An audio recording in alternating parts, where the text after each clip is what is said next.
আমি আসলে 6 লাখ শিক্ষক কর্মচারীর নেতা হয়ে থাকতে চাই না, আমি তাদের ভাই হয়ে থাকতে চাই, সহকর্মী হয়ে থাকতে চাই, সহযোদ্ধা হয়ে থাকতে চাই।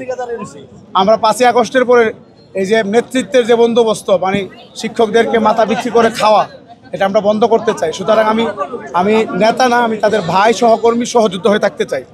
2 নম্বর হচ্ছে আজকের যে অনুভূতি, এটা অসাধারণ, অভাবনীয়। কারণ স্বাধীনতার পরে শিক্ষকরা এই 200-100 বাড়তে বাড়তে পরে বাড়ি ভাড়া আপনার 1000 টাকা হয়েছে, আর আজকে একসাথে 15%। এটা আমি মনে একটা ল্যান্ডস্লাইড ভিক্টোরি আমাদের জন্য, ভূমিধস বিজয়। আলহামদুলিল্লাহ, আল্লাহ শুকরিয়া আদায় করছি। আর আক্ষেপ নেই, কারণ সরকারের সামর্থ্য আমাদের বিবেচনা আছে বিবেকবান শিক্ষক হিসাবে। সরকার যেটুকু করছে আলহামদুলিল্লাহ, এবং আমাদের বিশ্বাস আগামী দিনে সরকার আমাদের আরও যে সমস্যাগুলো আছে, বাড়ি ভাড়ার যে বাকি সমস্যাগুলো আছে, এগুলো সরকার সলভ করবে ইনশাআল্লাহ। তো আপনারা মিডিয়ার বাইরে যারা আমাদের সাথে ছিলেন, আপনারা কষ্ট করেছেন এবং আপনাদের সহযোগিতার ফলেই জনমত তৈরি হয়েছে এবং সকল শ্রেণী পেশার মানুষ আমাদের সাথে সম্পৃক্ত হয়েছে। এই জন্য মিডিয়ার প্রতি মিডিয়া এবং সাংবাদিক ভাইদের প্রতি আমরা বিশেষভাবে কৃতজ্ঞ। ওয়ালটন এখন দেশের সীমানা পেরিয়ে পৌঁছে গিয়েছে 50টিরও বেশি দেশে। ওয়ালটন, ঘরে ঘরে, বিশ্বজুড়ে। আসলে ওখানে একটা ভুল বোঝাবুঝি হয়েছিল, আমরা এটা বলেছি আপনার সময়। ভুল বোঝাবুঝি হওয়ার কারণে সমস্যাটা তৈরি হয়েছিল। তো এরপরেও মানুষ যখন কষ্টের পরে কোনো বিজয় অর্জন করে, তখন পিছনের ভুল কষ্ট এগুলো মানুষ ভুলে যায়।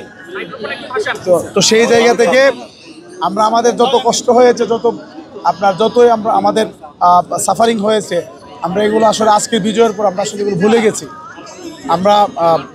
আমরা চাই এখন সম্পূর্ণভাবে আমাদের শ্রেণীকক্ষে গিয়ে আমরা একেবারেই সম্পূর্ণভাবে আমাদের শ্রেণী কার্যক্রমে অংশগ্রহণ করতে। এবং ইতিমধ্যে আমরা বলেছি আমাদের বাচ্চাদের যে ক্ষতি হয়েছে এটা পুষিয়ে নেওয়ার জন্য আমরা আগামী বার্ষিক পরীক্ষা পর্যন্ত যে কয়টা শনিবার আছে, আমরা প্রতিদিনই আমাদের প্রতিষ্ঠান খোলা রাখবো। উৎসর্গ আসলে এটা কোনো এক সেক্টরের প্রতি করার সুযোগ নাই। এখানে অনেকে কাজ করছে, রাজনীতিবিদরা কাজ করছে, আপনারা কাজ করেছেন, অনেক স্টেক হোল্ডার ছিল এখানে। সুতরাং আমাদের এই আন্দোলন সফল করার ক্ষেত্রে যারা একেবারে মিনিমাম সহযোগিতা করেছে, আমি সবার জন্য উৎসর্গ হতে চাই। এটা স্পেশালি কাউকে উৎসর্গ করার কোনো সুযোগ নেই।